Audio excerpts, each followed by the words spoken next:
What's up, everybody? How we doing? Yeah! Oh my God, yes, fantastic. Holy shit. I'm Peet Guercio. That was a really good intro. He got my credits right. He said my name correctly, which is kind of rare, because my last name's Guercio, which on paper, Guercio. Hosts all the time are like, give it up for Peet Guercio, everybody. Comedians, we have such shitty intros. Like, the best you can hope for is they say your credits and your name, but it's always like, he's on a TV show you haven't seen. He's gonna be in a movie you're not gonna see.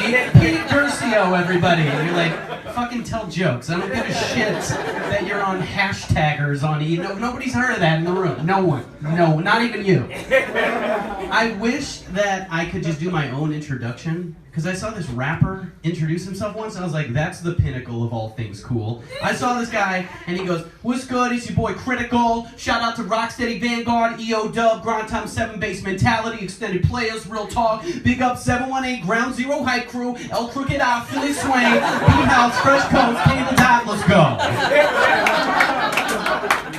How much better is that than Give It Up for Peet Guercio? You know what I mean?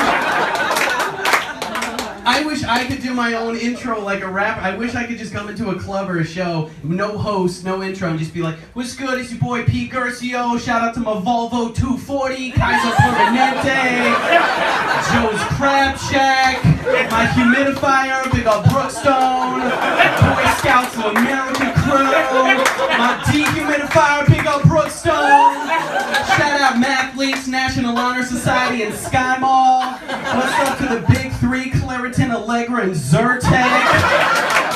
Shout out to Bed Bath and Beyond. What's up to Costco, Nick and Night, Dollar Store, Off-Brand, Cheese Puffs, Gmail, my memory foam pillow, and Cinnamon Toast Crunch. Good God.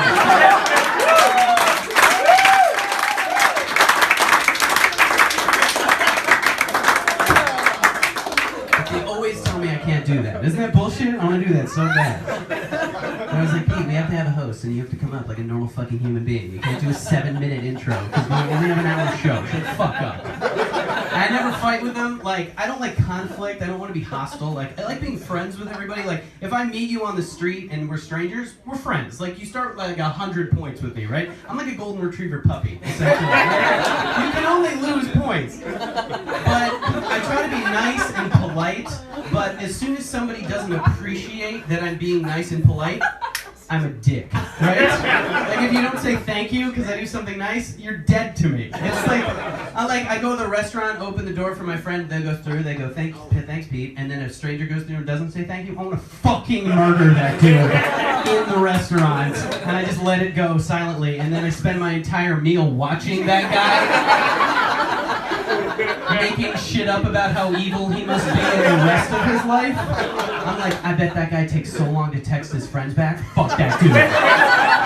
And I bet when he does text you back, he uses emojis weird. I bet he's like, sorry I couldn't come to the movie. Had to bring my mom to the hospital. Dolphin. What the fuck is wrong with you, dude? I've never met you before. I'm making this up as I go.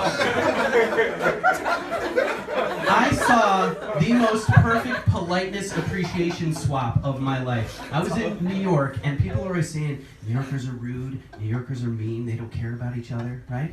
I found the opposite to be true. I was on the sidewalk, elderly white lady in front of me walking the same direction, and then this like 25-year-old black guy passes us on the sidewalk. Older white lady sneezes, and as he's passing her, black guy goes, bless you. Nice. Right? That was nice. You don't have to say that to strangers on the street. He's being a good guy, right? But she didn't say anything back. So like 2 seconds later, a little bit louder this time, he goes, fuck you there!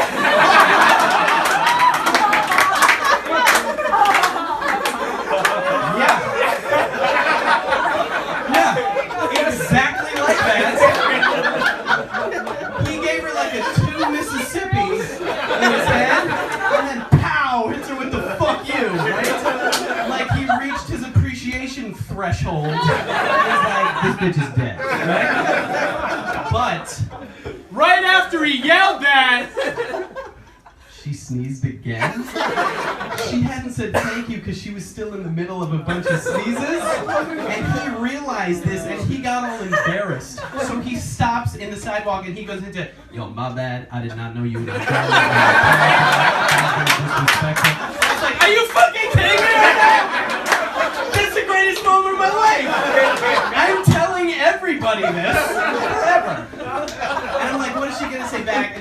perfect New Yorker fashion. She's super cool about it. She's like, fuck you, Dan. It was amazing. It was fucking amazing. So we've, as a comedian, storytelling very, very important. Like the story I just told, that's true. That really happened to me. But there are a million ways to tell that story and have it be not funny, and there are only a couple ways to have it be funny, right? I'm always trying to be sharpening my storytelling skills. My friend Colin is like this master story craftsman. So whenever he's going to tell me a story, I always like listen really carefully, see if I can steal some tips, right? So this is just like a normal story that you might hear from a friend of yours, okay? I went on a date recently, and in the middle of dinner, she was like, you want to like go back to my place and like watch a movie or something? I was like, yeah, of course, because that's code for not watch a movie. Like, yes, of course. So we like go over to her place, and she hits play on the movie, and like Netflix is like buffering the movie. It hasn't even started, and we're like making out right away. You know, like we wasted no time. We're starting to get like real hot and heavy and everything. We're like starting to undress a little bit, and then she stops everything, and she was like, no, I'm not really ready. It's only our second date. We should slow down. So I was like, that's fine.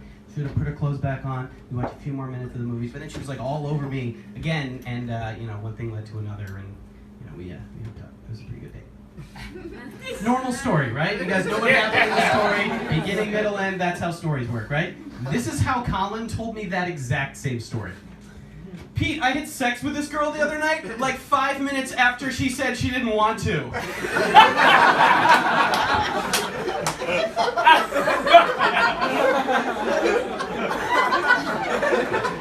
So you raped someone? That's fucking horrible, dude. We need to work on your storytelling skills. That sounds like a crime, okay? I told that story, which is true, at a comedy club in St. Louis, and after the show, 2 girls came up to me and they were like, we work in the sexual assault prevention industry, and that story that you told was awesome. I was like, yes! Validation.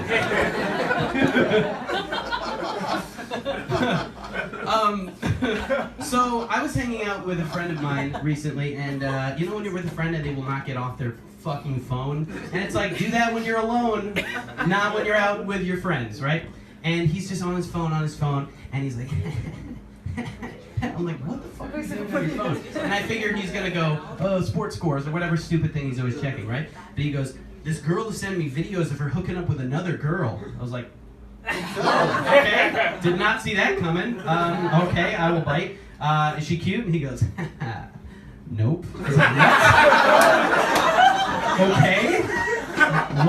What are you talking about? Who is this girl? What's going on here? He goes, I'm on this app, right? It's Tinder, but for like kinky people, right? I was like, oh, are you into like kinky fetish stuff? He's like, nope. I see what's going on here. Okay. So I'm like, what is this app? What's going on? What have you done? He's like, here, I made my profile, right? I made my username, got a picture of me flexing, right, looking good. And then, you know, you put your fetishes, what you're into. And before he showed me this app, I thought I knew what fetishes were. When I said fetishes, you guys all had like leather and bondage and foot fetish and fetish shit. We're all thinking of roughly the same thing, right? Turns out I have no fucking idea what fetishes are, because he starts showing me, it's like role playing, right? Dominance, odors. Odors are bad smells. What the fuck is wrong? Scents. Yeah, I can get into that. Odors? Are you fucking in a sewer? I don't understand. Smell is neutral, odor is bad, scent is good. I can understand if that's scents. Like when I go to a bakery, I'm like, is that sourdough? I'm a little bit hard right now. One of them was protocol. I was like, protocol is an abstract concept. How are you fucking to protocol? You're like, baby, I am so attracted to you right now, but before we have some fantastic sex, let's refer to this strict rule of lists and regulations. So, nope. That's, nothing gets me hotter than protocol. What the fuck is wrong with you? So I'm like, what have you done on this app? How did you get here, right? So he's like, I messaged this girl like, hey, you're cute. Like, what are you into? And I figure she's gonna go, I like dressing up as a teacher and hitting you with a whip. Fetish shit, right? This is her exact response. I'm really into impact play, especially the thuddy kind. Have I lost everyone in the room yet?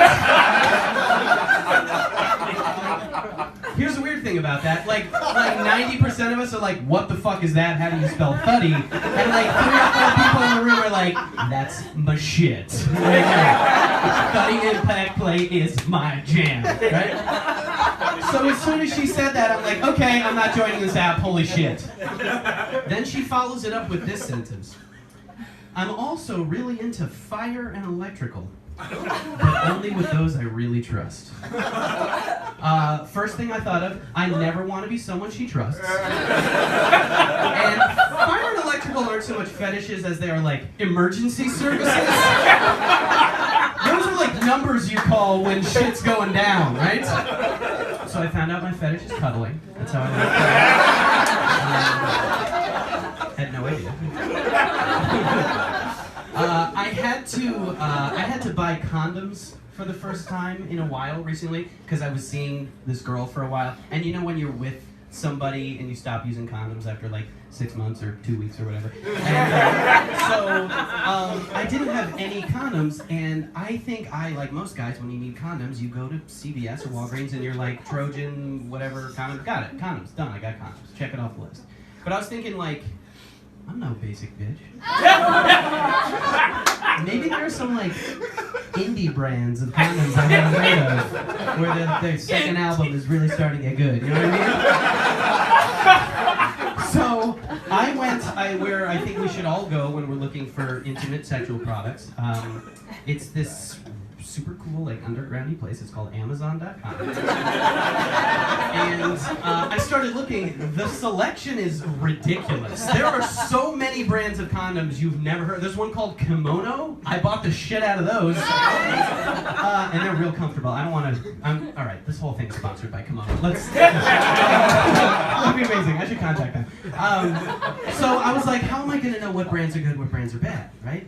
Fortunately, the helpful users of Amazon, they purchase these condoms, use them, and then freely provide their opinions in the form of public reviews. And these are good as you think they're about to be. So here's one of my favorites. Okay, this is a quick one. Very thin and almost feels like nothing to me, a girl, smiley face. I like how they let you know it's which gender we're dealing with, because it's a very different situation from the sending and the receiving, and who knows, right? So it's a girl. My boyfriend agrees, but definitely very tight. Don't know if they come in XL. If so, I'd buy them again. Great for anal, smiley face. Did anybody see that ending coming? It's always the girls you don't think are going to be into it. Also, don't know if they come in XL. Scroll to the top. You're literally on the website. They're sold right now. Scroll up. Sizes. Like, what the fuck? Also, or if you're on a new Mac, scroll down, which now goes up. Fuck that, by the way. Don't make me go into the trackpad settings and unclick the word natural. You taught me this, Apple. My trackpad's not a phone. Okay. Sorry, I'm a little angry about the scroll direction. Okay, this one is amazing, and I have never been able to read it without laughing, and I'm already laughing. I have to be serious. Okay. Oh, fuck. Okay. Okay. We are happy with these condoms. I'm not huge. I love that it starts with an apology and no one asked for it. I imagine this guy, like, after a date, he's like, yeah, it was a great dinner. I'm so glad you could, like, come back to my place, and this is my, I'm so sorry, I'm not huge. I don't even know why you're here. I don't even have Netflix. Okay, I'm not huge. Just a little above average, and they are a little snug. As condoms are supposed to be. A little snug is kind of their thing. Like, they're not Jinkos. You don't go to CVS and you're like, oh, lubed, ribbed, oh, baggy. Those are nope. If you are hung like a porch star, you know, someone who's only famous near the sea, they are not for you. I'm not giving these condoms 5 stars only because I'm saving that rating for a condom I can honestly say I don't know is on. I would love to try this magical condom that you physically cannot feel. Are there any guys in here ever forgotten you were wearing a condom? You're like, oh yeah, it totally slipped my mind that I'm in a chokehold from a rubber glove finger. Oh yeah. tip. If it feels like you're not wearing one, it broke, you're not wearing it. That has happened to everyone in here. I can feel it from your laugh. You're like, yeah, that's happened. That felt great. That was a big yes. Okay, I'm not giving this condom 5 stars only because I'm saving that rating. I may not ever rate a condom 5 stars at this point. That's where it gets sad. That's the sad part. But these are better than a lot we have tried. Jason. When he says we, I don't believe there are other people involved in the condom. I think it's like Jason and like fruit and like his stuffed animals who have like seen some shit. How long, what was it like? How long do I have? 2 minutes. I have 2 minutes? Okay, I'm gonna do 35. Yeah, 2 minutes, okay. Okay, this is a shorter one, but it's a beautiful piece of writing. This is a roller coaster. Okay, 0 pregnancies. That should be it, right? Any new people after using these condoms? No? A+ on the condoms. 0 pregnancies, 0 breakages, also very important. Breakages lead to pregnancies, everybody knows that. I like how you're filming this entire thing. That's super weird, please stop. What? Please stop, though. You shouldn't film anybody that didn't want you to film. 0 pregnancies, 0 breakages. I like how this person starts with statistics. Like, I imagine next to their laptop they have a little X number of days since an accident has occurred sign. And they're like, time to let everybody know how these babies work. Well, better check the sign. 0, 0, and we're off. 0 pregnancies, 0 breakages, and they are thin enough that you can feel the sides. What the fuck does that mean? That's gross sounding for some reason. The sides? What? I now realize I don't know if this is a man or a woman writing this. We're either talking about his outsides or her insides. Either way, I'm repulsed right now. This sounds like something a date rapey frat guy would like brag to his bros the next day. Like, yeah, fuck yeah, you can feel their sides. Ugh. Gross. I would buy this product again, but since I am married, 100 will last me at least 23 years. What the fuck? What? You're married? What married people use condoms? And if you're only using 100 over 23 years, that means you're only having sex like 4 times a year? I thought they felt so good you could feel the sides. Since I am married, 100 will last me at least 23 years. And by that time, menopause will set in and these will no longer be necessary. Still don't know if it's a man or a woman, but pretty sure it was directed by M. Night Shyamalan.